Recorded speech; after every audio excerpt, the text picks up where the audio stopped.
प्रकृति में भी नई कोपलों का, पेड़ पौधों में नए अंकुरण का, नए नए पत्तों का अंकुरण होता है, तो यह पल्लवन का भी कालखंड होता है। हमारे अभ्युदय का, हमारे हमारे आत्मबोध का भी कालखंड है। और पूरा देश माँ परम्बा का आराधना कर रहा है। यह शक्ति के आराधना का भी दिवस है।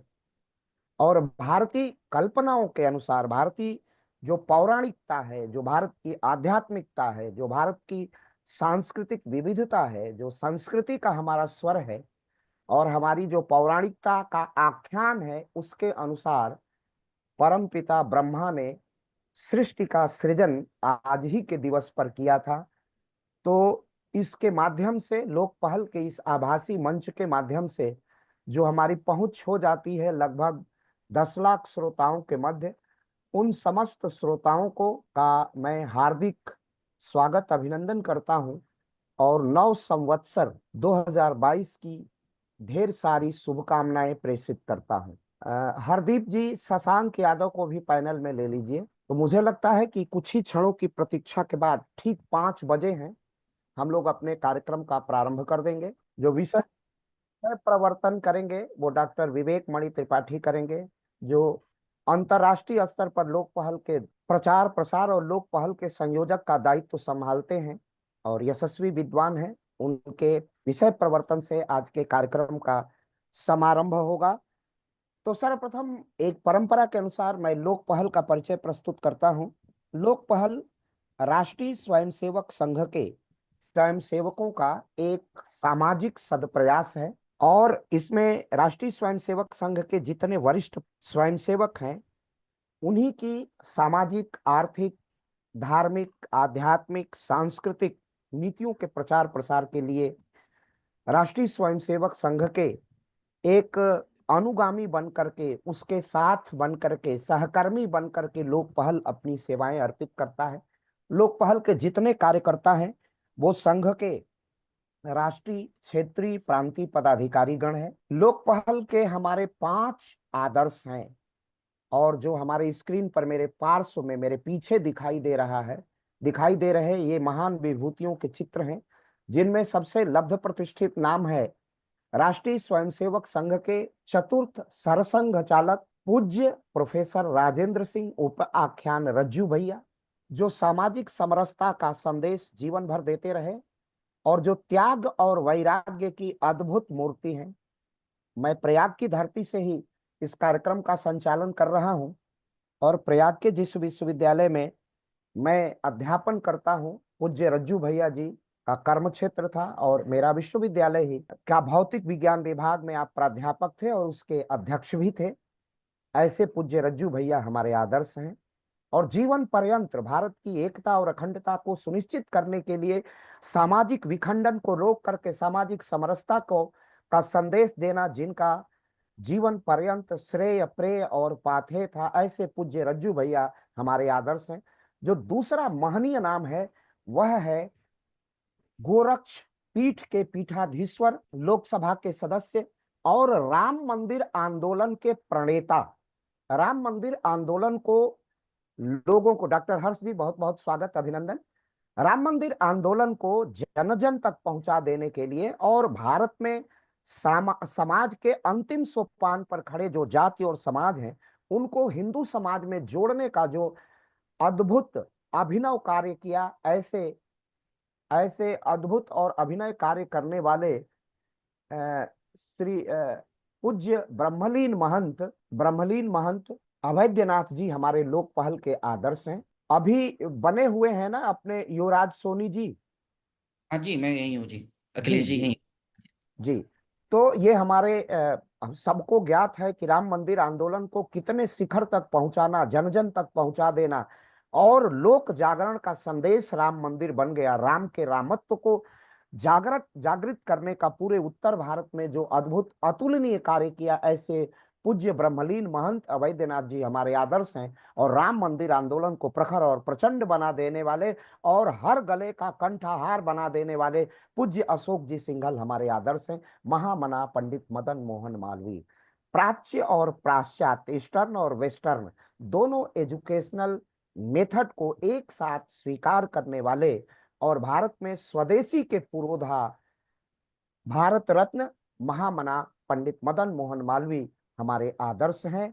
और एकात्म मानववाद के प्रणेता, जिनका उद्देश्य था, जिन्हें दीन बंधु, दीनों का नाथ और समाज के अंतिम सोपान पर खड़े व्यक्ति के चेहरे पर मुस्कान, उनके उनके चेहरे पर, उनके गालों पर लाली, उनके सम्मुख भोजन की थाली, और जिनका उद्देश्य था हर खेत को पानी और हर युवा को काम।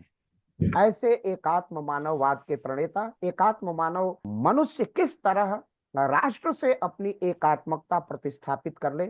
जब एक व्यक्ति जन्म लेता है अपने परिवार में, तो अपने माता पिता के घर पर स्नेहिल संरक्षण में जब शिशु आगे चलता है तो उसकी एक जाति होती है, जाति से निकलता है तो उसका एक समाज होता है, समाज से निकलता है तो उसका राज्य होता है, राज्य और समाज से निकलकर जो सबसे बड़ा जो संवास है, सबसे बड़ा जो स्थान है, वो राष्ट्र है। तो व्यक्ति राष्ट्र से किस तरह एकाकार हो जाए, इसी विचार को एकात्म मानववाद, जहां मानव राष्ट्र में विलीन हो जाए, एकात्म हो जाए और अन्योनाश्रित संबंधों से युक्त हो जाए, मनुष्य का और स्टेट राष्ट्र का, नेशन ओवरलैपिंग रिलेशनशिप हो जाए, ऐसे एकात्म मानववाद के प्रणेता पंडित दीनदयाल उपाध्याय हमारे आदर्श हैं। लोक पहल के हमारे माननीय संयोजक डॉक्टर विजय कुमार सिंह जी, जो इलाहाबाद विश्वविद्यालय से हैं। लोक पहल के जो महनीय नाम है हमारे डॉक्टर विवेक मणि त्रिपाठी जी, जो चीन के पहले क्वातांगो विश्वविद्यालय में थे, अब टोक्यो के विश्वविद्यालय, अब वहाँ के दूसरे विश्वविद्यालय में चले गए हैं, जो स्वयं स्पष्ट कर देंगे सर अपना परिचय। ऐसे विवेक मणि जी हमारे अंतर्राष्ट्रीय संयोजक हैं। डॉक्टर हर्ष मणि जी, जो स्क्रीन पर दिखाई दे रहे हैं, युवा अर्थशास्त्री हैं और मेरे सहकर्मी हैं। हम दोनों एक ही विश्वविद्यालय में प्राध्यापक हैं। मैं राजनीति पढ़ाता हूं, आप अर्थशास्त्र पढ़ाते हैं। डॉक्टर प्रोफेसर अविनाश पार्थेडकर, प्रोफेसर आलोक Chauhan, professor Santosh Kumar Singh, professor doctor Rishikesh Singh जैसे स्वनाम धन्य कितने कार्यकर्ता हमारे लोक पहल के आदर्श हैं, लोक पहल को आगे बढ़ाते हैं निरंतर। हमारे जितने कार्यकर्ता हैं वो लगातार जुड़े हुए हैं। और मैं आज के विषय प्रवर्तन के लिए मैं आमंत्रित कर रहा हूं बहुत ही महनीय विद्वान और लोक पहल के बहुत ही दृढ़ स्तंभ आज के विषय पर, जिसका आज का विषय है विकसित भारत @ 1947 में युवा उद्यमियों की भूमिका। ये बड़ा महत्वपूर्ण विषय लिया गया है। तो मैं सर्वप्रथम आमंत्रित कर रहा हूं डॉक्टर विवेक मणि त्रिपाठी जी को। बहुत बहुत आभार सर, मंच को प्रणाम। आदरणीय डॉक्टर गणेश त्रिपाठी जी, डॉक्टर हर्षमणि सिंह जी, युवराज सोनी जी एवं हमारे इस मंच से जुड़े सभी भारतवंशियों को सादर नमस्कार। आज हम लोग बहुत ही अच्छे विषय पर बात कर रहे हैं। अभी मोदी जी ने का जो सपना है एक विकसित भारत का 2047 तक बनाने का, तो यह युवाओं के भागीदारी बिना पूर्ण नहीं होगी। और आज हमारी 54% आबादी 35 वर्ष से कम आयु वाले युवाओं की है। तो इतनी ज्यादा जहां जनसंख्या है युवाओं की, तो ऐसी स्थिति में निश्चित रूप से हमें युवाओं को आगे लाना ही होगा। और इसका एक और कारण ये और है कि हमारे मोदी जी युवाओं पर विशेष ध्यान केंद्रित कर रहे हैं। जो हमारी भारतीय संस्कृति है, हमारे पास 3 शब्द हैं, कल, आज और कल। सभी लोग बोलते हैं कि जो युवा होते हैं वो देश के भविष्य होते हैं, लेकिन मेरा ऐसा नहीं मानना है। मेरा मानना है कि युवा जो है वो देश के वर्तमान है। क्योंकि जो हमारी भारतीय संस्कृति है, 3 शब्द, हमारे अंग्रेजी में 3 शब्द हैं लेकिन हमारे हिंदी में 2 ही शब्द हैं, कल, आज और कल। ऐसा क्यों? हमारे जो भारतीय मनीषी थे उन्होंने कितने कितने आविष्कार किए, विज्ञान के क्षेत्र में, अंतरिक्ष के क्षेत्र में, चिकित्सा के क्षेत्र में, भाषा विज्ञान के क्षेत्र में। तो वे क्या 3 शब्द नहीं खोज पाए? तो इसका कारण था, इसमें हमारी भारतीय संस्कृति निहित है। हमारी जो भारतीय संस्कृति है, सनातन संस्कृति है, वह कहती है कि जो कल है, बीता हुआ कल है, उसमें कोई परिवर्तन संभव नहीं है, क्योंकि वो बीत चुका है, जा चुका है। और जो आने वाला कल है, जिसके बारे में हम जानते ही नहीं है, तो उसमें परिवर्तन की संभावना तो है ही नहीं। तो भारतीय संस्कृति कहती है कि हमारे समक्ष केवल और केवल वर्तमान है और हमें वर्तमान का ही प्रयोग करना है। तो इसलिए हमारे जो युवा हैं हमारे देश के, वे हमारे वर्तमान है, और हमारा जब वर्तमान सुदृढ़ होगा सब तो निश्चित रूप से जो आने वाला हमारा भविष्य है वह भी बहुत ही समृद्ध होगा, बहुत ही सुरक्षित रहेगा। आज उसके लिए हमारे मोदी जी ने बहुत से कार्यक्रम भी शुरू किए हैं, डिजिटल इंडिया हो या मेक इन इंडिया हो, स्किल इंडिया हो, स्टार्टअप इंडिया हो, इन सभी का अटल इनोवेशन मिशन हो। यहाँ पर मैं चीन में हूँ, देखता हूँ यहाँ पे जो बीए 4 साल का होता है और एमए 3 साल का, 4 साल में यहाँ पर विद्यार्थियों को, चौथे वर्ष में विद्यार्थियों को शोध करना सिखाया जाता है प्रथम सत्र में, और द्वितीय सत्र में जो शोध किए हैं, जो विषय पढ़ रहे हैं, उसके आधार पर उन्हें बाहर काम करना सिखाया जाता है। तो बच्चों को यहाँ पर स्किल भी सिखाया जा रहा है, रिसर्च भी करना भी सिखाया जा रहा है, और यही कार्य एमए में भी होता है। थर्ड ईयर में उन्हें शोध करना सिखाया जाएगा, और फिर जो अभी आप टॉपिक पढ़े हैं उससे आप जाकर बाहर काम कीजिए उस संबंधित। तो युवाओं को पूरी तरह से यहाँ पर तैयार किया जा रहा है कि कैसे युवाओं को स्नातक स्तर से ही रिसर्च के क्षेत्र में भी, स्किल के क्षेत्र में भी उन्हें तैयार किया जाए कि स्नातक होने के बाद सरकारी नौकरी के भरोसे न रहे। और जो हमारी प्राचीन गुरुकुल पद्धति थी वह भी यही थी। हमारे जो प्राचीन गुरुकुल पद्धति थी, आप देखें उसमें विद्यार्थियों को खेती भी सिखाई जाती थी, जो सामान्य चिकित्सा भी सिखाया जाता था, जितने भी जीवन के अंग हैं, सामान्य हमें आवश्यकताएं पड़ सकती हैं, उन सभी का सिखाया जाता था। और वर्तमान में क्या हो गया है, हमारे भोजपुरी में कहावत है कि लड़का ढेर पढ़ लें तो घर से गई लें, कम पढ़ लें तो हर से गई लें। कि अगर बच्चा अधिक पढ़ लिया तो घर छोड़ देगा, और कम पढ़ा तो फिर वो खेती नहीं कर पाएगा। जबकि हमारी प्राचीन गुरुकुल व्यवस्था में इन सभी की व्यवस्था थी। एक जो विद्यार्थियों को जितने भी एक गृहस्थ जीवन में, सामान्य जीवन में जितने भी स्किल की आवश्यकता होती थी, उनको उन्हें सिखाया जाता था। और जब वे सामाजिक जीवन में जाते थे तो वे पूरी तरह से हर कार्य में पारंगत होते थे। कुल मिलाकर उनका चतुर्दिक विकास कराया जाता था हमारी शिक्षा, प्राचीन गुरुकुल शिक्षा पद्धति के माध्यम से। और लगभग वही शिक्षा पद्धति आजकल चीन में भी अपनाई जा रही है, और विद्यार्थियों को स्नातक स्तर से ही शोध और स्किल दोनों सिखाया जा रहा है कि आपका कार्य केवल नौकरी लेना नहीं है, बल्कि रोजगार भी निर्मित करना है, साथ ही देश के, समाज के विकास के लिए खोज भी करने हैं, रिसर्च भी करने हैं, नवाचार भी करना है। और वर्तमान समय में यदि हम कहें, मोदी जी जो भारत, हमारा देश मोदी जी के नेतृत्व में पुनर्जागरण के दौर से गुजर रहा है, तो कोई अतिशुक्ति नहीं होगी, क्योंकि हर क्षेत्र में, चाहे वो सांस्कृतिक पुनर्जागरण हो, आर्थिक पुनर्जागरण हो, सामाजिक पुनर्जागरण हो, हर क्षेत्र में मोदी जी पुनर्जागरण की दिशा में बढ़ रहे हैं। और साथ ही साथ प्रत्येक क्षेत्र में वे युवाओं को शामिल होने का आह्वान भी कर रहे हैं कि बिना युवाओं के श्रम के आहुति के बिना मोदी जी का जो है यज्ञ है वो पूर्ण नहीं होगा। तो निश्चित रूप से युवाओं को इसमें आना ही होगा। और इस विषय पर विस्तृत जानकारी देने के लिए आज हम लोग के समक्ष युवराज सोनी जी हैं, हम लोग उन्हें सुनेंगे और निश्चित रूप से हमारे युवा इससे लाभान्वित होंगे। बहुत बहुत आभार। बहुत बहुत अभिनंदन, आपने विषय का प्रवर्तन कर दिया है। और हमारे अर्थशास्त्री हरदीप जी, रवि मिश्रा जी को पैनल में ले लीजिए, हमारे शोध छात्र हैं, और बाकी लोगों को भी। बहुत अच्छा आपने यह प्रस्तावना रखी है।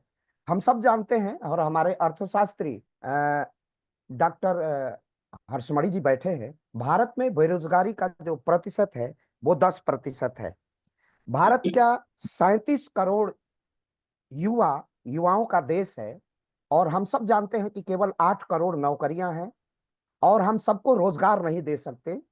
जैसा भी जो दल सत्ता में होता है वो बड़े बड़े सपने दिखा देता है, लेकिन सपने दिखाने का नहीं है, यथार्थ यही है कि भारत के हर युवा को हम सरकारी क्षेत्र का, और ये सरकारी क्षेत्र का की नौकरी नहीं दे सकते हैं। और औपनिवेशिक शासन ने, कॉलोनियल गवर्नमेंट ने हमारे मस्तिष्क में एक भाव भर दिया था, एक नैरेटिव सेट कर दिया था कि रोजगार का अर्थ केवल सरकारी नौकरी है, और उस नैरेटिव को ही तोड़ने की आवश्यकता है। भारत दुनिया का तीसरा सबसे बड़ा स्टार्टअप इकोसिस्टम है। हमारे पास अभी, जैसा उन्होंने skill India, made in India की बात की, और माननीय प्रधानमंत्री भारत सरकार ने कहा है local for vocal, vocal for local और लोकल फॉर ग्लोबल। हम स्थानीयता को आवाज देंगे और उसे विश्व मार्केट तक पहुंचाएंगे। तो जन जन तक काम पहुंचाने का एक ही तरीका है, सीड मनी जीरो से भी रोजगार सृजित किया जा सकता है। हर युवा को उद्यमी बनाना, भारत को बेरोजगार मुक्त करना, गरीबी मुक्त करना, यही संदेश है। और संदेश यह है कि हम जॉब प्रोवाइडर बने, जॉब सीकर नहीं। और इसी चीज के जीवंत प्रतिरूप है हमारे युवा श्रीमान विकास सोनी जी। और विकास सोनी जी को हम लोग सुनेंगे। तदुपरांत महत्वपूर्ण टिप्पणी अर्थशास्त्री डॉक्टर हर्ष जी से लेंगे, आशुतोष सिंह आशु गुरु जी का लेंगे, अन्य लोगों का लेंगे। तो मैं बड़े विनम्रता पूर्वक इस आभासी मंच पर आमंत्रित करता हूं श्रीमान युवराज सोनी जी को। बहुत बहुत धन्यवाद अखिलेश जी। बहुत बहुत धन्यवाद सभी वशिष्ठ जनों को, सादर प्रणाम एवं आभार मुझे इस मंच पर बुलाने के लिए। एंड जो भी लोग इस जूम मीटिंग के जुड़े हुए हैं उनको भी आभार एवं अभिनंदन। एक आभार और अभिनंदन छूट गया, हमारे युवा आशुतोष सिंह तोमर इस मंच के बड़े महनीय कार्यकर्ता हैं, ऊर्जावान हैं। और आशुतोष के कारण ही आज हमारे युवराज सोनी जी हम सबके सम्मुख हैं और अपना पाथेय और संबोधन हम सबको प्राप्त करेंगे। निरंतरता में जारी रहेंगे युवराज सोनी जी। जी, आज मैं अपने विचार रखने वाला हूँ एंटरप्रेन्योरशिप, उद्यमी के ऊपर, और आयुर्वेद और इन सब में मैंने कैसे अपनी जर्नी स्टार्ट की। भारत अगर देखा जाए तो सदियों से ही नवचार और व्यापार की भूमि रहा है। प्राचीन समय में व्यापारी, कारीगर एवं उद्यमी अपनी बुद्धिमत्ता और कौशलता से व्यापार करते थे। आज वही उद्यमशीलता की भावना भारत के विश्व का तीसरा सबसे बड़ा स्टार्टअप इकोसिस्टम बना चुकी है।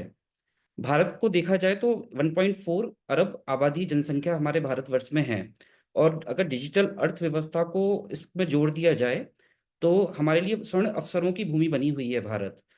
जैसे हम लोग पहले देखा जाए, स्मॉल इंडस्ट्रीज जो हम लोग पुराने जमाने में चलती थी, वो आजकल बहुत छोटी छोटी जगह बहुत कम हो गई हैं। तो उसी चीज को लेके मोदी जी और योगी जी ने ये नई स्टार्टअप जर्नी के थ्रू जो इनिशिएटिव्स लिए हैं, इनके थ्रू बहुत अच्छा लोगों के बीच में संदेश जा रहा है और अच्छे युवाओं का आगे आ रहे हैं। अब स्टार्टअप और उद्यमिता क्यों? Number one is job creation. क्योंकि जॉब, सरकारी नौकरियां, जैसे डॉक्टर अखिलेश जी ने कहा कि गवर्नमेंट सबको सरकारी नौकरियां नहीं दे सकती है, और ये जो हमारी सोच है वो ब्रिटिश गवर्नमेंट ने, सही बात कर रहे हैं हम, हमारे दिमाग में डाली हुई है। क्योंकि पहले व्यवसाय और कारीगरी ये मूल्यभूत, और एग्रीकल्चर ये मूलभूत हम लोगों का कार्य हुआ करता था। बट ब्रिटिश गवर्नमेंट ने माइंड में डाला कि नहीं, जॉब ही एक सब कुछ है। तो job creation is the most important thing, क्योंकि सबसे ज्यादा यंगेस्ट पॉपुलेशन हमारी भारतवर्ष में ही है इस टाइम। तो स्टार्टअप बिजनेस जो होते हैं वो more and more employment generate कर रहे हैं, और ये युवाओं का डिस्कनेक्ट तो नहीं हुआ है जी? नहीं नहीं। और अभी इस टाइम हम लोग देखा जाए तो स्टार्टअप्स और जो बिजनेस है वो 1.25 मिलियन डायरेक्ट एम्प्लॉयमेंट दे रहे हैं। ये जो जर्नी स्टार्ट हुई है, मोदी जी ने 2015 में जब स्टार्टअप इंडिया का इनिशिएटिव रखा था, उसके बाद से ऑलमोस्ट 1.25 मिलियन डायरेक्ट एम्प्लॉयमेंट हो रहा है स्टार्टअप्स के through. Second most important thing is economic growth, जो मोस्ट इंपॉर्टेंट फैक्टर है इंडिया के लिए। हमारी मूलभूत सुविधाएं बढ़े, इंडिया की जो बेसिक इनकम है लोगों की वो बढ़े, और एक स्ट्रॉन्ग स्टार्टअप इकोसिस्टम जो हमारा है वो जीडीपी और इन्वेस्टमेंट को भी बहुत इन करता है। तो ये बहुत इंपॉर्टेंट है एक सब जगह हमारा जो एंटरप्रेन्योरशिप और उद्यमिता को बढ़ाने के लिए। Third main point is innovation. हम किसी भी फील्ड में जाएं तो हमें इनोवेशन की बहुत ज़्यादा आवश्यकता है। साइंस ले लीजिए, टेक्नोलॉजी ले लीजिए, लिटरेचर ले लीजिए, एवरी फील्ड रिक्वायर्ड इनोवेशंस। जो एंटरप्रेन्योर्स होते हैं, उद्यमी लोग होते हैं, वो रियल वर्ल्ड प्रॉब्लम्स को कटिंग एज स्टाइल में उसको सॉल्व करते हैं, और काफ़ी चीज़ों को, जो बहुत जो छोटी छोटी चीज़ें हैं जिसके कारण हमारे लोग आगे नहीं बढ़ रहा, हमारा समाज आगे नहीं बढ़ रहा, तो उसको सॉर्ट आउट करके बड़ी जल्दी उसको आगे बढ़ाते हैं। साधारण भाषा में कहा जाए तो उद्यमी नई तकनीकों से समाज और समस्याओं का हल निकालते हैं। आत्मनिर्भरता भारत, सेल्फ रेडिएंट इंडिया, तो ये हमारा नारा मोदी जी ने, माननीय मोदी जी ने हम लोगों को दिया। तो इसमें ये है कि बाय बिल्डिंग इंडियन ब्रांड्स, अगर हम बोले इंडिया के ब्रांड्स, अभी हम लोग क्या है, बेसिकली हम लोग फोकस करते हैं बाहर के ब्रांड्स को, इंटरनेशनल ब्रांड्स को, यूएस के ब्रांड्स को, चाइना के ब्रांड्स को, जापान के ब्रांड्स को हम लोग फोकस कर रहे हैं। तो आत्मनिर्भर भारत में हम लोग को क्या करना है कि हम लोग जो इंडिया के ब्रांड्स हैं which we can take globally, और इंडिया में उनको हम लोग अच्छे से डेवलप कर सकें, और जिससे क्या हो कि हम लोग का जो डिपेंडेंसी है फॉरेन प्रोडक्ट्स पे वो धीरे धीरे कम हो सके। एकदम से तो नहीं कम हो सकती है, पर धीरे धीरे हम इसको कम कर सकें। इसलिए आत्मनिर्भर भारत की बहुत बहुत ज्यादा जरूरत है। अगर पहले देखा जाए तो हमारे घरों में ये सोचा जाता था कि बच्चा हमारा डॉक्टर बन जाए, या एक इंजीनियर बन जाए, या एक प्रोफेसर बन जाए। पर जो मोदी जी ने इनिशिएटिव लिया उसके बाद तो लोग बाग और जो युवा पीढ़ी है वो सोचने लगी है, नहीं अब हम एंटरप्रेन्योर बने, उद्यमी बने, हम भी हमारा स्टार्टअप डालें, हम भी आगे बढ़ें, हम भी 150 लोगों को जॉब दें। तो इसलिए इनिशिएटिव बहुत इंपॉर्टेंट है। और वैसे भी $5 ट्रिलियन इकोनॉमी का जो मोदी जी का प्लान है, तो उसमें सबसे ज्यादा एंटरप्रेन्योर्स और बिजनेसमैन का योगदान बहुत महत्वपूर्ण इसमें रखा जाता है। अब देखा जाए तो बहुत सारे गवर्नमेंट इनिशिएटिव इसमें स्टार्ट हुए हैं, जैसे entrepreneurship development program is there by government, industrial motivation campaigns is there, की इंडस्ट्रीज जो जो इन लोगों ने डाली है वहाँ पे जो लोग बाग वर्क कर रहे हैं वो मोटिवेट होते रहें, वो आगे बढ़ते रहें। उसके अलावा एंटरप्रेन्योरशिप अवेयरनेस प्रोग्राम, कि कैसे बिजनेस को डाला जाए, कैसे इनिशिएटिव लिया जाए, कैसे प्लानिंग की जाए, कैसे गवर्नमेंट उसमें हेल्प कर सकती है, कैसे आपकी जो योजनाएं हैं गवर्नमेंट की वो उसमें हेल्प कर सकती है, कैसे जो बड़े वरिष्ठ लोग हैं वो उसमें आपका मार्गदर्शन कर सकते हैं। इसके अलावा entrepreneurship cum skill development program is there by government. और इसके अलावा मैनेजमेंट डेवलपमेंट प्रोग्राम भी किया कि अब आपने इतना बड़ा इंडस्ट्री खड़ी कर ली है या ऑफिस या बिजनेस खड़ा कर लिया है, अब उसको आप मैनेज कैसे करें। तो वो प्रोग्राम भी गवर्नमेंट हैंडल कर रही है आजकल मैनेजमेंट डेवलपमेंट प्रोग्राम्स के थ्रू। आज भारत से कई देखा जाए आज भारत से कई बड़े उद्यमी निकल के आए हैं जिन्होंने विश्व भर में सफलता पाई है। और बिलियंस, जिसको कहा जाता है हम लोगों के स्टार्टअप टर्म्स में कहा जाता है कि $1 बिलियन स्टार्टअप्स, तो वो काफी ऑलमोस्ट अगर देखा जाए कुछ सालों में 10 सालों में 20 से 30 बिलियन स्टार्टअप्स भारत से निकल के आगे आए हैं। तो जिसका कहा जाता है great innovations can turn ideas into $1 billion companies. तो इनोवेशंस के थ्रू हम लोगों को अच्छे आइडियाज आए और हम लोग उस आइडियाज के थ्रू $1 बिलियन कंपनीज को बनाए, जिससे वेल्थ क्रिएशन तो ठीक है, जॉब क्रिएशन, समाज का निर्माण, राष्ट्र निर्माण में भी वो कंपनियां भागीदारी बने। भारत अगर देखा जाए तो एक स्टार्टअप क्रांति के दौर से गुजर रहा है। यदि यदि हम सब उद्यमिता को अपनाएं तो हम नई नौकरियों को पैदा कर सकते हैं, नवाचार को बढ़ा सकते हैं, एवं भारत के वैश्विक आर्थिक शक्ति बना सकते हैं। आइए हम सब मिलकर इन विचारों को नया रूप दें, जोखिम उठाएं और भारत को आत्मनिर्भरता के स्तर पे बढ़ाएं। अगर मैं अपनी जर्नी की बात करूं डॉक्टर खलीस जी, तो मैंने आईटी कंपनी स्टार्ट करी थी सेकेंड ईयर में, इंजीनियरिंग के सेकेंड ईयर में। तो उस टाइम ये था कि मेरे को अंदर से एक वो था कि मेरे को जॉब में नहीं जाना है, तो मैंने इंजीनियरिंग मैंने स्टार्ट की। फिर मैंने काफ़ी अच्छी उस आईटी कंपनी को रन किया। फिर एक सोच और विचार अंदर आया कि कुछ मेरे को अपनी हिस्ट्री के बारे में पढ़ना है, अपने आध्यात्मिकता के बारे में पढ़ना है।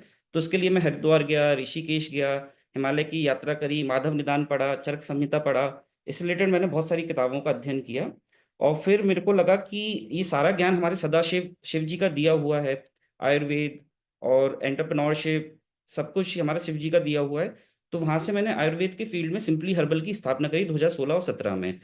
तो जो मैंने जो आइडिया लिया वो अति योगा से लिया, कि हाईएस्ट योगा, कि हाईएस्ट योगा का ज्ञान सदाशिव जी ने दिया। फिर उस ज्ञान को लेते हुए बहुत सारे हमारे ऋषिगण रहे, जैसे भारद्वाज रहे, मरीच रहे, मच्छेंद्र नाथ जी रहे। तो उन लोगों ने उस ज्ञान को आगे बढ़ाया। फिर सबसे ज्यादा फेमस जो हुआ वो पतंजलि योगा सूत्र और पतंजलि आयुर्वेद के थ्रू वो सबसे ज्यादा फेमस हुआ वो ज्ञान। फिर क्योंकि देखा जाए तो आयुर्वेदा और योगा हमारी सॉफ्ट स्ट्रेंथ है हमारे देश की। सॉफ्ट स्ट्रेंथ भी, क्योंकि भारत एक ज्ञान का सागर रहा है, और इस ज्ञान के सागर को आगे बढ़ाने के लिए आयुर्वेदा और योगा ने बहुत ही कार्य किए हुए हैं। और अगर देखा भी जाए तो आयुर्वेदा का जो प्रचार प्रसार है वो दिन पर दिन बढ़ ही रहा है। और नई नई टेक्नोलॉजी के कारण नए नए उसमें इनोवेशन हो रहे हैं, रिनोवेशन हो रहे हैं। जैसे हम लोगों ने सिंपली हर्बल की स्थापना करी थी 2016 में एक प्रोडक्ट से। आज हम लोग इसमें अराउंड अराउंड 60 प्रोडक्ट हम लोग इसमें कर रहे हैं। अब हम लोगों ने क्या किया है कि इनोवेशन के लिए इसमें जैसे कुछ हम लोगों ने प्रोडक्ट्स लिए। जैसे आजकल स्लीप डिसऑर्डर बहुत हो रहा है, लोगों को एंग्जाइटी हो रही है, डिप्रेशन हो रहा है। तो उससे कैसे ओवरकम करें, तो हमने उस उन प्रोडक्ट्स पे भी बहुत इनोवेशन किया हुआ है। आयुर्वेदा और न्यूट्रासिटिकल को हम लोगों ने इसमें मिलाया है। दोनों ही भारत की एक साइंस है, उन दोनों को हमने मिला के इसको आगे बढ़ाया है। अगर आयुर्वेदा और न्यूट्रा, अगर मार्केट साइज की बात करें, हम लोग जब कैपिटलिज्म की बात करते हैं, तो अगर मार्केट साइज की बात किया तो आयुर्वेदा का मार्केट साइज $30 बिलियन का है, अराउंड अराउंड। तो इस मार्केट को कैटर करने के लिए भारत के पास बहुत रिसोर्सेज हैं, बहुत सारी चीजें हैं, बहुत रॉ मटेरियल बहुत है। उसको सही से फिल्ट्रेशन, रिनोवेशन और मार्केट में लाना, मार्केट करना, लोगों तक पहुंचाना, लोगों की जानकारी बढ़ाना कि कौन सा आप क्या ले सकते हैं, आप अपना जीवन शैली कैसे अच्छा कर सकते हैं। तो वो सब का कार्य हम लोग उसमें लगे हुए हैं और कर रहे हैं, समाज सेवा के थ्रू भी और हमारे प्रोडक्ट्स के थ्रू भी हम लोग उसमें लगे हुए हैं। और अगर देखा जाए तो हम लोगों ने ऑलमोस्ट 25 से 30 स्पेशल प्रोडक्ट को हम लोगों ने बनाया है। जैसे अगर देखा जाए तो कुछ प्रोडक्ट्स थे जैसे ब्राह्मी और संपुष्पी, और इसमें अश्वगंधा, जो नींद की हम लोग को इश्यूज होते थे तो हम लोग वो प्रोडक्ट्स को उठाया, वो माधव निधान से हम लोग उसके एक्सट्रैक्ट निकाले, उसमें साथ में हम लोगों ने न्यूट्रासिटिकल का प्रयोग करके उसमें कंपाउंड मिला के उस प्रोडक्ट को और एफिशिएंट हम लोगों ने बनाया। इस तरीके का कार्य सिंपली हर्बल नित्य कर रहा है और आगे करता रहेगा। और हमारा सबसे मेन जो है कि ज्यादा से ज्यादा जॉब क्रिएशन। अभी सिंपली हर्बल से डायरेक्ट इनडायरेक्ट 100 फैमिलियां जुड़ी हुई हैं, जो हम लोगों के वर्कर्स हैं, वो हैं, उन हम लोग फैमिलियों का बहुत ध्यान रखा जाता है। और हम लोग चाहते हैं कि दिन पर दिन ये बढ़े और आगे बढ़ता रहे, और नए नए इनोवेशंस आए, नई नई टेक्नोलॉजीज आए, नए नए स्टार्टअप्स आए, जिससे मूलभूत ज़्यादा से ज़्यादा लोगों के पास रोजगार पहुंचे। और हमारी जो भारत की पुरानी सभ्यता है, हमारी जो भारत की पुरानी हिस्ट्री है, योगा है, साइंस है, वो आगे बढ़े। हम लोग तो जैसे देखा जाए सिंपली हर्बल में आयुर्वेदा और इस पे हम लोग वर्क कर रहे हैं। मैं जुड़ा हूँ कई कंपनियों के साथ में जो टेक्नोलॉजी पे भी काफ़ी वर्क कर रहे हैं। अब टेक्नोलॉजी में भी अगर देखा जाए तो हमारे ऋषियों ने बहुत ही ज़्यादा इस पे कार्य किया हुआ है। तो उस चीज़ों को लेके और जो नए इनोवेशंस को लेके, क्योंकि यूनिवर्स का ज्ञान देखा जाए तो एस्ट्रोलॉजी देखा जाए तो हमारे सबसे पहले एस्ट्रोलॉजी हमारे उसमें ही है। हमारे वेदों में लिखा हुआ है, हमारे शास्त्रों में लिखा हुआ है कि किस तरीके से कहाँ पे कितनी दूरी है, क्या है प्लैनेट्स। तो अभी वही चीज़ों को लेके स्पेस साइंस में भी हम लोगों ने थोड़ा थोड़ा स्टार्ट किया है। I was involve with some startup जो स्पेस साइंस में भी काम कर रहे हैं, और वो एस्ट्रोलॉजी के थ्रू इतनी हेल्प मिलती है हम लोगों को कि हमारे जो ऋषि गण थे उसके पास सब कुछ था, सारा ज्ञान उन्होंने लिखा हुआ है, बस हमें क्या करना है, उसको एक न्यू मॉडर्न टर्म्स में उसको लोगों के सामने लाना है कि हाँ दिस इज द थिंग। क्योंकि लोग बाग आजकल न्यू मॉडर्न टर्म्स को थोड़ा सा ज्यादा पाश्चात्य सभ्यता के कारण न्यू मॉडर्न टर्म्स को समझने लगे हैं, तो उसी फील्ड में हम लोग काम कर रहे हैं और आगे बढ़ रहे हैं आप लोगों के आशीर्वाद से। और अब मैं अपने विचारों को यहाँ पे विराम देना चाहूंगा। और जुनून और मेहनत तो हर कोई, सब मतलब हर कोई करता है, बस अपने सपनों को पूरा करना है। भारत के भविष्य उद्यमियों के हाथ में है, आप जैसे लोगों के, वरिष्ठ लोगों के हाथ में है, तो ये आगे बढ़ते रहे। बिल्कुल जी, बहुत बहुत धन्यवाद जी। आभार, अभिनंदन आपका इस युवा शक्ति का।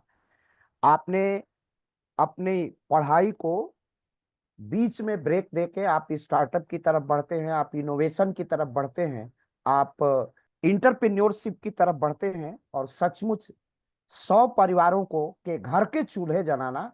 और मुझे यह आत्मा तक स्पर्श कर गई कि हम परिवारों पर बहुत जोर देते हैं। पाश्चात्य सभ्यता और संस्कृति जहां न्यूक्लियर परिवार की बात करती है, जहां पर नाभिकीय परिवार की बात करती है, और हमारी धारणा संयुक्त परिवार की है। और जिसके मन में यह भारत की संस्कृति और सभ्यता का अंतर मन इतना गहरा हो, जिसने संकल्प लिया था, और 100 परिवार जिसके जिसके इंटरप्रेन्योर से उन घरों के चूल्हे जल रहे हैं, उसमें कितनी खुशियां होंगी। यही भारत माता की सच्ची आराधना है। मैं बहुत बहुत अभिनंदन करता हूं आपका, स्वागत करता हूं कि भारत का युवा हमारा इतना इतना सोचता है, जिसकी परिकल्पना इस देश में एक नैरेटिव चला करके भारत के युवा को भारतीयता के पथ से दिग्भ्रमित कर दिया गया था। और वो युवा हिमालय में जाता है, हिमालय की कंदराओं में जाता है, ऋषिकेश में जाता है, वो अपने हरिद्वार में जाता है और ढूंढता है कि हमारे ऋषियों का रिसर्च क्या था, उनका इनोवेशन क्या था। और आपने अभी कहा कि हमारे जो खगोलीय है, अंतरिक्ष की गणनाएं हैं, तो उसमें हम कैसे आगे बढ़ सकते हैं। हम अब एक बड़ा प्रश्न है पेटेंट का भी, तो आप उस दिशा में भी आगे बढ़ेंगे, क्योंकि पेटेंट कोई स्टेट नहीं करता है, स्टेक होल्डर भी नहीं करेंगे। वो जब भी करेंगे उसके सिटीजन करेंगे, उसके नागरिक करेंगे, तो जो नागरिक का कर्तव्य बोध और जीवंत रूप आप में देखने को मिल रहा है युवा, बिल्कुल तरुणाई की अवस्था में, वह बहुत अद्भुत है, अपूर्व है। और मैं इन्हीं सब बातों पर एक विमर्श और टिप्पणी करने के लिए आमंत्रित कर रहा हूं डॉक्टर हर्षमणि सिंह जी को। डॉक्टर हर्ष। जी नमस्कार। बहुत बहुत धन्यवाद डॉक्टर अखिलेश त्रिपाठी सर। हमारे साथ डॉक्टर उदय भान सिंह सर भी जुड़ चुके हैं, कृपया उन्हें भी जो संचालन कर रहे हो पैनल में ले लें। जी जी जी। सर्वप्रथम सभी को नववर्ष की बधाई। आज बहुत ही शुभ दिन पर एक विचार विमर्श जिसको कहते हैं ना कि इतिहास गा रहा है दिन रात गुण हमारा, दुनिया के लोग सुन लो ये देश है हमारा, उज्जैन फिर सुना दे फिर से नई कहानी, जिसके जहाँ से आया था ये नया सन विक्रम संवत हमारा।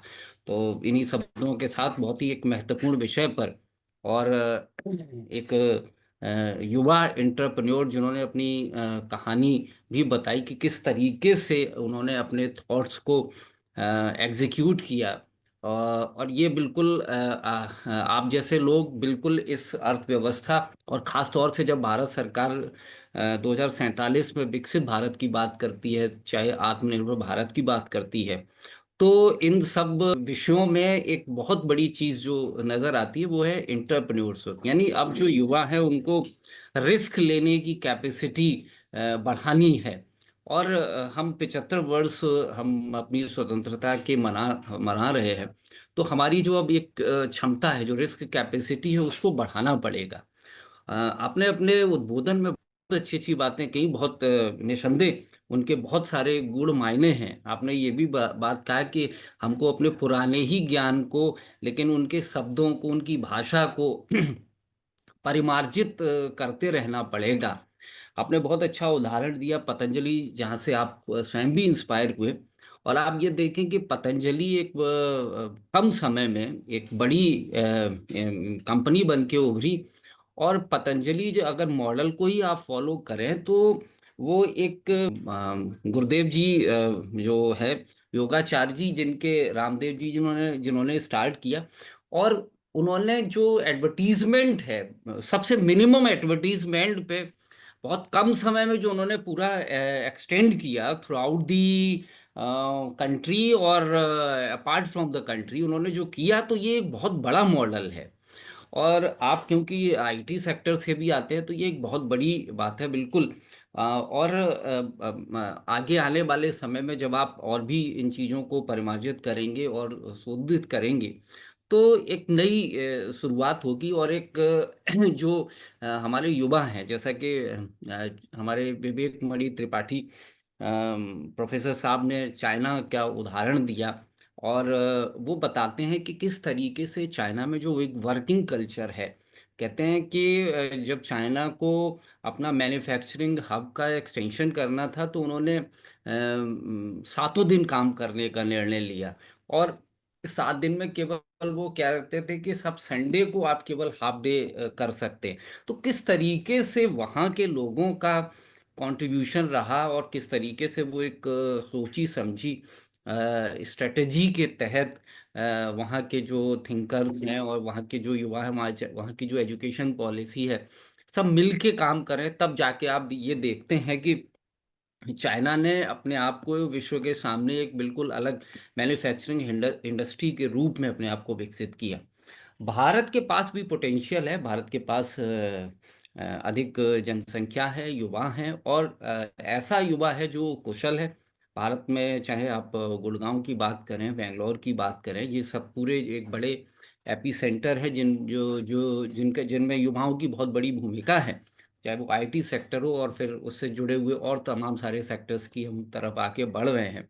तो निसंदेह आपकी यात्रा जो एंटरप्रेन्योरशिप का जो एक इस डेफिसिट था, जिसको कई बार पिछली सरकारों ने चाहे मतलब अपनी अपनी एक रणनीति के तहत इसको कमज़ोर किया हुआ, उसको अब आप पुनर्जीवित करने की आवश्यकता है, उनसे संवाद करने की आवश्यकता है। निसंदेह इसमें बुद्धिजीवियों जो हमारे नीति निर्माता हैं उनकी भी भूमिका है, उन्हें अपने शब्दावली परिमार्जित करनी पड़ेगी।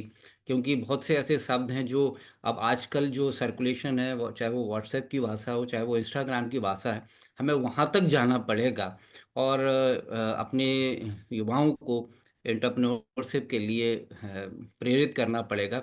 आप इस लोक पहल के इस मंच पर एक महत्वपूर्ण अवसर पर एक बहुत महत्वपूर्ण वक्तव्य और एक केस स्टडी के रूप में आपने इस मंच को समय दिया। हम सभी लोक पहल परिवार की तरफ से आपका बहुत बहुत आभार प्रकट करते हैं। धन्यवाद डॉक्टर अखिलेश जी। जी डॉक्टर साहब, डॉक्टर हर्ष जी, बहुत बहुत अभिनंदन, बहुत बहुत आपका आभार। पोरस की वीरता को झेलम तुम ही बता दे, यूनान का सिकंदर था तेरे तट पे हारा। उज्जैन फिर सुना दे, उज्जैन फिर सुना दे विक्रम की वह कहानी, जिसमें प्रकट हुआ था संवत नया हमारा। आज वही पवित्र दिन है जिसकी पंक्तियों को आप गुनगुना रहे थे। तो आपने जिस प्रकार से युवराज जी ने एक अद्भुत कार्य किया है, वो जॉब के सीकर नहीं, जॉब के प्रोवाइडर बने। वो भी चाहते तो बहुत हो सकता था, किसी बड़ी कंपनी में, मल्टीनेशनल कंपनी में इंजीनियर बन सकते थे, लेकिन उन्होंने भारत की आत्मा को पहचाना कि भारत के स्वास्थ्य का दो ही आधार है, भारत को आरोग्य प्रदान करने का दो ही आधार है, भारत का योग और आयुर्वेद।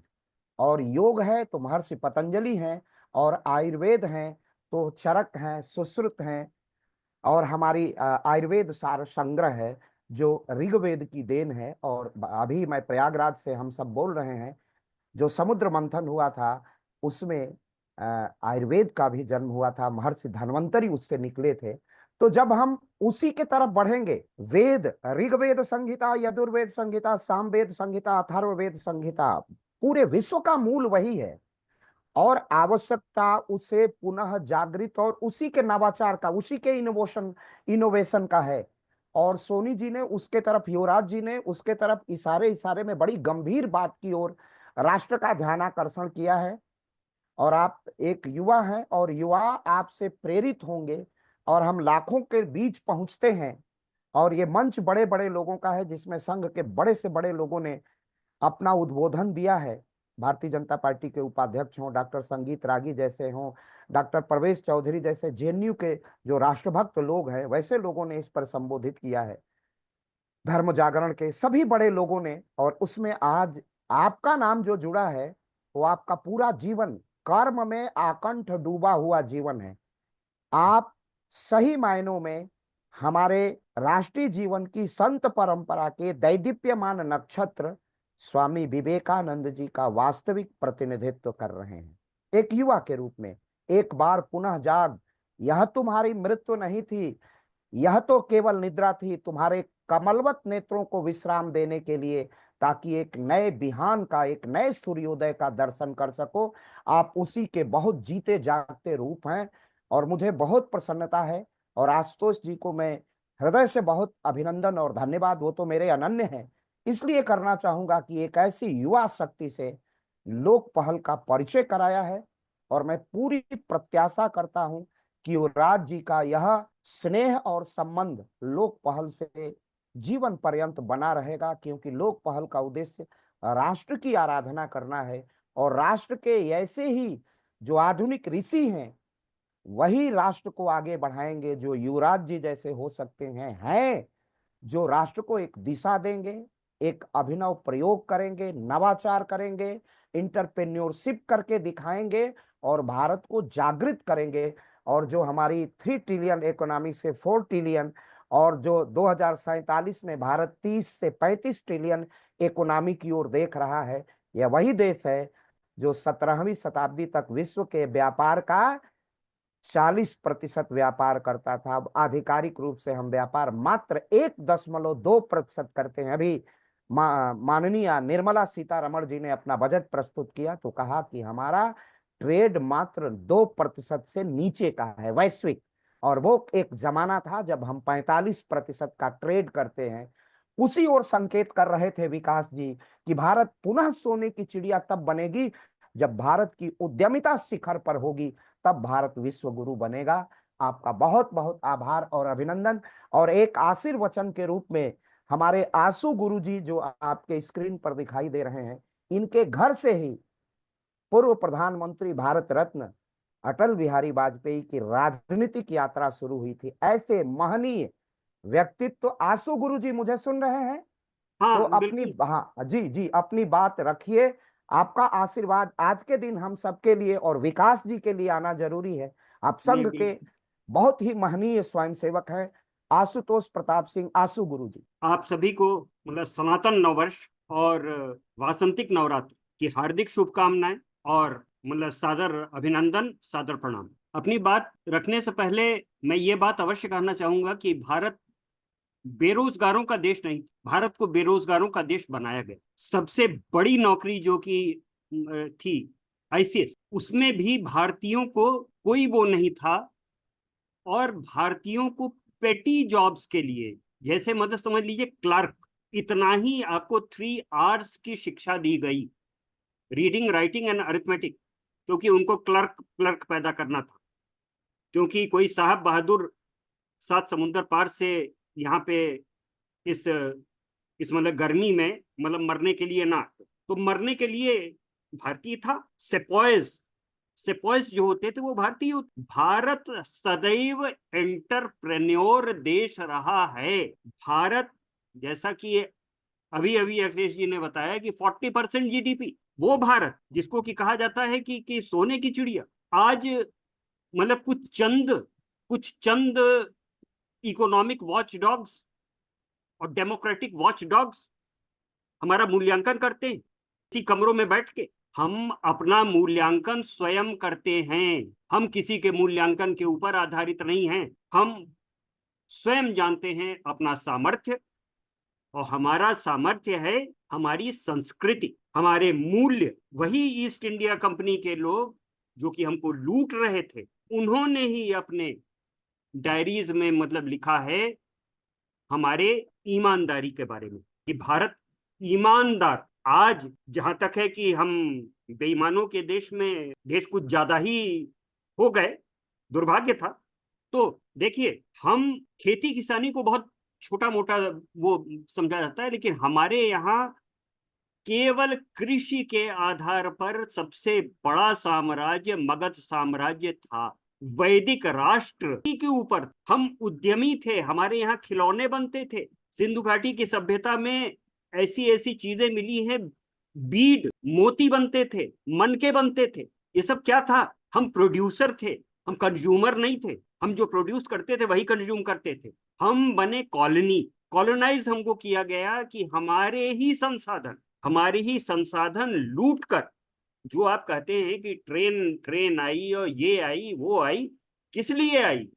कि जिससे कि डीपेस्ट रीच में भारत के लोग पहुंच सकें और वहां के भी संसाधनों का दोहन कर सकें, शोषण कर सकें। हमारे श्रमिक वर्ग का शोषण, हमारा शोषण, यही केवल जो कहा जाता है ब्रिटिश रूल। जिस मुगल काल की बात करते हैं, खेती न किसान को भिखारी को न भीख बलि, बनिक को बनिज न चाकर को चाकरी, जीविका विहीन लोग सीध्यमान सोच बस, कहत एक एकन सो कहाँ जाई का करी।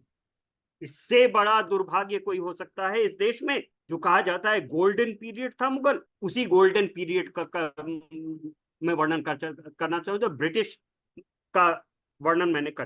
तो एक एंटरप्रेन्योर देश को आपने एक कंज्यूमर बनाया, एक मार्केट बनाया। आज भारत का महत्व किस लिए है? एक मार्केट के रूप में दुनिया देख रही है, ज्यादा से ज्यादा, और जो भी संबंध स्थापित करना चाहते हैं वो इकोनॉमिक गेन्स के लिए वो संबंध स्थापित करना चाहते हैं। उसी का मुंह तोड़ जवाब था कि मेक इन इंडिया। आज यही जो मेरे सामने तो बालक ही है, मेरे बच्चे के समान है, ऐसे युवा जब स्टार्टअप और यूनिकॉर्न खड़े करेंगे, तो हम आज वेस्ट का दांत खट्टा करने की हिम्मत रखते हैं। वेस्ट के ऊपर हमको डिपेंडेंट होने की जरूरत नहीं है। हम सेल्फ डिपेंडेंट थे, हैं और रहेंगे। और विकसित Bharat at the rate of 2047 एक स्वावलंबी भारत होगा, क्योंकि आज युवा शक्ति उसी संस्कृति और संस्कार और संस्कृत से पूरी प्रेरणा लेकर आज उसको वेस्टर्न चीजों में इनोवेशन के द्वारा सारी चीजों को लेकर एक एमलगम तैयार करके एक एक क्वाड्रन में रखकर हम भारत में एक ऐसी व्यवस्था बना रहे हैं जो कि भारतीय हो, लेकिन वो विदेशी आधारित नहीं होगी। दंतकांति हम इस्तेमाल करेंगे। दंतकांति भले थोड़ा सा खुरदरा होगा, लेकिन दंतकांति हम इस्तेमाल करेंगे। हमारे हैंडीक्राफ्ट्स क्या थे? लकड़ी की कंघियां बनती थी, भले वो खुरदरे होते थे, लेकिन वो प्लास्टिक की कंघियों से ज्यादा अच्छे रहते। हाथी दांत की कंघियां बनती थी, चांदी की कंघियां बनती थी, सोने की कंघियां बनती थी। किस चीज में भारत कम था? हमको लिली की कंघी की जरूरत नहीं है। हमको वही लकड़ी की कंघी ही हम इस्तेमाल करेंगे, चाहे वो जैसी भी हो। एक माँ, चाहे वो कैसी भी हो, लेकिन माँ माँ होती है और राष्ट्र एक माँ है। गोस्वामी तुलसीदास जी ने ही कहा है, सेवक सेव्य भाव बिन हवन तरहि उरगार। ये कहा गया है दूसरे संदर्भ, लेकिन सेव्य हमारा कौन है?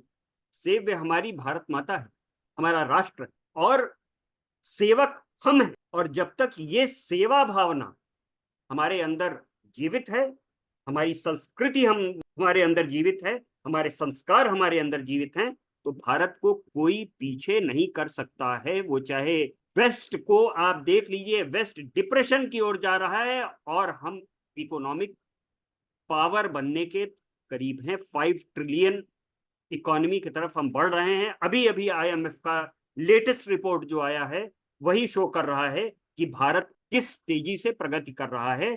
और धन्य हैं हम कि एक ऐसे युग में कि हमारे यशस्वी प्रधानमंत्री नरेंद्र मोदी जी का मार्गदर्शन और हमारे यशस्वी मुख्यमंत्री योगी आदित्यनाथ जी का मार्गदर्शन हमको प्राप्त है, और इसलिए भारत को कोई पीछे नहीं कर सकता है। हम अग्रगामी थे, हैं और रहेंगे।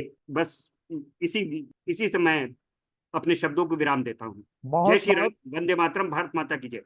भारत माता की जय। जय श्री राम, जय तु भारतम। आपका बहुत बहुत आभार, अभिनंदन। आपने इस महत्वपूर्ण नव संवत्सर पर हम सबको आशीर्वचन दिया, भारत माता की आराधना करने की ओर प्रेरित किया और अतीत का स्मरण कराया। इतिहास तो अगर हम नहीं सीखेंगे, इतिहास की तरफ मुड़ेंगे नहीं, तो हम संस्कृति की ओर नहीं पहुंच सकते हैं। बरसों पहले एक जीन जैक्स रूसो हुआ था, उसने कहा प्रकृति की ओर लौट चलो। और भारत के महर्षि दयानंद ने कहा था संस्कृति की ओर लौट चलो, वेदों की ओर लौट चलो। आज संस्कृति की ओर लौट चलने का समय है, क्योंकि आज का युवा जागृत हो गया है। और उस युवा की विशालता का दर्शन मैंने साक्षात इस कुंभ के, महाकुंभ, दिव्य कुंभ, भव्य कुंभ के आयोजन में मैंने भारत की विशालता का दर्शन किया था। अब वह जमाना चला गया जब हम कहते थे कि हम दीर्घ आयु जब हो जाएगी, हम दीर्घायु और चौथेपन, संन्यास की ओर अपने जीवन की सांध्य बेला में जाएंगे तो तीर्थ यात्रा करेंगे। आज के युवा ने तीर्थ यात्रा करके धर्म में श्रद्धा, निष्ठा और समर्पण करके दिखाया है। और उसके बहुत जीवंत रूप युवराज सोनी जी हैं, स्वयं हैं। और उन्होंने भारत माता की आराधना अपनी शक्ति, अपने ढंग से करके दिखाया है और 100 परिवारों का पोषण किया है। और इसी का नाम है अधिक खाना विकृति, कम खाना संस्कृति, कम खाना प्रकृति और भूखे को भोजन देना भारत की संस्कृति। उसी 9 परिवारों का नव जागरण, नवाचार भी कर रहे हैं और 100 परिवारों का पालन पोषण, अभिनंदन भी कर रहे हैं, भारत माता की सेवा कर रहे हैं। बहुत ही अद्भुत, अतुलनीय कृत्य के लिए यह पूरा लोक पहल परिवार आपका अभिनंदन करता है, आभार की अभिव्यक्ति करता है। और फिर मिलेंगे हम अगले रविवार को एक नए विषय पर, नए वक्ता के साथ। और मैं आज ही निवेदन कर दूं कि जो अगले वक्ता होंगे, मैं बहुत विनम्रता पूर्वक कहूंगा, भारत में संस्कृतियों की टकराहट की ओर हम बढ़ रहे हैं। राणा कुंभा, वीर कुंभा, भारत के स्वाभिमान, अस्मिता के प्रतीक राणा संग्राम सिंह के प्रति जिस प्रकार की अभद्र, अशिष्ट, अशोभनीय टिप्पणियां की जा रही हैं, उस पर एक सकारात्मक बहस विमर्श करने का काम करेंगे हमारे आशुतोष प्रताप सिंह आशु गुरु जी। और उस विमर्श को नई दिशा और कलेवर देंगे डॉक्टर विवेक मणि त्रिपाठी जी। तो गुरुजी ये अनुरोध स्वीकार है ना? बिल्कुल बिल्कुल बिल्कुल। बिल्कुल, ये ये तो नया विषय इसके है, ये इसके नया। ऊपर हम मतलब हाँ, चालू कर चुके हैं अपना मतलब ब्लॉग जो है, वो तो ब्लॉग के मैं ऊपर हम जान डाल चुके मैं पढ़ता हूँ, देखता हूँ, जानता हूँ, पूरा हैं। देश आपको जानता है। लेकिन लोक पहल के इस आभासी मंच पर इस विषय पर बड़ी मर्यादित और सकारात्मक ढंग से हम अपनी वार्ता करेंगे। हम नहीं उस बिल्कुल नैरेटिव को तोड़ने का प्रयास करेंगे जो बिल्कुल, वो भारत तोड़ना में जरूर। निर्माण किया जा रहा है, बड़ी मर्यादित ढंग से। क्योंकि जी हमें जी राम की मर्यादा भी आती है, कृष्ण का विवेक भी आता है, और शंकर का नहीं संघारक मतलब फल वैसे भी भी अखिलेश जी, है जी। मतलब नैरेटिव वॉर को नैरेटिव से ही अब मतलब तो हम काउंटर तोड़ नैरेटिव सकते से हैं। ही हाँ, तोड़ा हाँ, जा यहाँ सकता यहाँ करणी सेना का मैं बहुत सम्मान करता हूँ, और मेरे करणी सेना के अध्यक्ष जी से भी मेरी बात होती है, है। अच्छा। और मेरी बात होती है अंबुजपाल जी से। हम्म। लेकिन हम उस पक्ष का समर्थन नहीं करते, हम हिंसा अम्मू पर जी नहीं से, उतरे। अम्मू जी। हाँ, हाँ, अंबुज जी से हम लोग हाँ उस हिंसा के साथ नहीं रहेंगे। हम लोग राम की तरह उसका मुंह तोड़ जवाब देंगे। बिल्कुल बिल्कुल। तो अगली वार्ता यही रहेगी, हम लोग अपना कार्य करेंगे। सभी को वंदे मातरम, जय श्री राम, नव संवत्सर की ढेर सारी शुभकामनाएं। विक्रम के उस शौर्य को अभिनंदन, विक्रम के उस न्याय का अभिनंदन, राणा के उस उत्कर्ष का अभिनंदन, राणा सांगा का, कुंभा का, महाराणा प्रताप का, छत्रपति शिवाजी का, छत्रपति साहू जी का, बिल्कुल बाजीराव पेशवा का, सभी का अभिनंदन। उन महापुरुषों का वंदन, बार बार राष्ट्र वंदन करेगा, अभिनंदन करेगा, और उनके यश का गीत गाकर जगाएंगे हम तुमको इतिहास गाकर। न जागे तो फिर दोष हमारा नहीं है, जवानी न चल दे जमाना न चल दे जवानी के पीछे, तो पौरुष प्रतिष्ठित तुम्हारा नहीं है। इन्हीं शब्दों के साथ हम अगले रविवार को गुरु जी को सुनेंगे राणा कुंभा पर विमर्श पर। अभी मैं आपसे बातचीत कर लेता हूं। आयुष्मान अरे युवराज सोनी जी का बहुत अभिनंदन। हमारे जितने शिष्यगण जुड़े हुए हैं, अभिषेक पासवान, आशुतोष पी गुरु जी का, आज के महनीय वक्ता युवराज सोनी जी का, प्रियांशु राय का, आदर्श सिंह राठौर जो मेरे बहुत प्रिय शिष्य हैं, आशुतोष सिंह तोमर जी, अरुण कुमार त्रिपाठी जी, डॉक्टर हर्षमणि सिंह जी, डॉक्टर हर्षमणि सिंह जी, हिमांशु राज त्रिपाठी जी, प्रभाकर चौहान जी, रवि मिश्रा जी जो मेरे प्रिय शिष्य हैं और मेरे शोध छात्र भी हैं, सपना कुशवाहा जी, शशांक यादव, प्रोफेसर उदय भान सिंह सर की टिप्पणी हम लोग लेते लेकिन यात्रा में है, हमारे प्रिय शोध छात्र सनी कुमार। हाँ और डॉक्टर साहब हाँ, मैं घर पहुंच गया हूं। मैं अभी 2 मिनट में बोलना चाहूंगा। तो आप बोलिए। बहुत सुंदर उद्बोधन हुआ युवराज सोनी जी का। हमें बिल्कुल इन सर। पर इन जैसे युवाओं पर बहुत गर्व है। हाँ, आ, जो एक अभियान चल रहा है स्वदेशी जागरण मंच के द्वारा, जो युवा अगर सक्षम होगा, आत्मनिर्भर बनेगा, तो निश्चित रूप से अपना राष्ट्रीय समाज भी आत्मनिर्भर बनेगा। और यह अभियान कि हमें नौकरी मांगना नहीं है, नौकरी देना है, बल्कि युवराज सोनी जी जैसे जो युवा हैं, ये हम सब जो हैं, हम पूरे समाज का मार्गदर्शन कर रहे हैं कि हम सब भी अपना अपना काम शुरू करें और अपने जैसे लोगों को, लाखों युवाओं को, लाखों परिवारों को नौकरियां दें, व्यवसाय का माध्यम बन सकें। तो आज यथा नाम तथा गुण युवराज सोनी जी ने जो विषय रखा है, बहुत सुंदर विषय रखा है। युवराज जी को बहुत बहुत साधुवाद, बहुत बहुत धन्यवाद। युवराज जी देखिए, आपके प्रति इतना आकर्षण हमारे प्रोफेसर उदय भान सिंह सर को है। बिल्कुल। आप केंद्रीय विश्वविद्यालय हिमाचल प्रदेश धर्मशाला में पंडित दीनदयाल उपाध्याय शोध केंद्र के प्रोफेसर हैं, हमारे महनीय वक्ता हैं, संघ के बड़े पदाधिकारी हैं, और इस लोक पहल के भी स्तंभ हैं। तो ऐसे लोगों का भी आपको आशीर्वाद है, और मैं आपको आश्वस्त एक करता चीज हूं। अखिलेश जी, जी, अखिलेश जी आपको आपको बता दें कि प्रज्ञा प्रवाह के विमर्श संयोजक अवध प्रांत जी, मतलब हम अब हो गए हैं। अरे आपका बहुत बहुत अभिनंदन। और हाँ हमारे तो राष्ट्रीय पदाधिकारी हैं प्रोफेसर उदय भान सिंह सर। हाँ। हाँ, तो आपका बहुत अभिनंदन।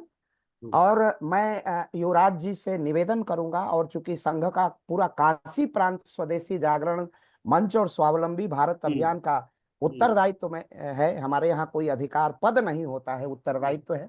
मैं युवराज जी को एक आदर्श के रूप में पूरे राष्ट्र के में हम उनको समाहित करेंगे। आपको हमारे तरफ से भी मतलब शुभाशीर्वाद दे दीजिए बिल्कुल और बिल्कुल। मतलब नववर्ष की वर्षाभिनंदन। आपको भी बिल्कुल जी, बहुत बहुत धन्यवाद। हाँ, आपका सबका। और आपको हम लोग अपने आदर्श के रूप में, हमारा जो साहित्य छपता है उसमें जोहू कंपनी के आप सब जानते होंगे श्रीधर बेम्बो जी हैं, तो उसी बेम्बू जी की परंपरा में भी आप भी आते हैं।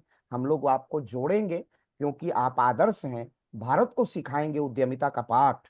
तो हमारे एक चैप्टर हैं, आप अध्याय हैं, और एक असमाप्त अध्याय है, ऐसा अध्याय जो समाप्त नहीं होगा, भारत को ये बहुत एक नई दिशा देगा। बहुत बहुत अभिनंदन, बहुत बहुत स्वागत। और अगले रविवार को राणा कुंभा पर हम लोग सुनेंगे राणा सांगा, राणा सांगा पर, माने संग्राम सिंह जी पर, राणा वीर संग्राम योद्धा। सिंह। हाँ, राणा संग्राम सिंह पर हम सुनेंगे। गुरु जी को, सभी को बहुत बहुत प्रणाम, ढेर सारी शुभकामनाएं। और अगले रविवार को चीन की धरती से भारत की सांस्कृतिक आवाज डॉक्टर विवेक मणि जी को हम लोग सुनेंगे।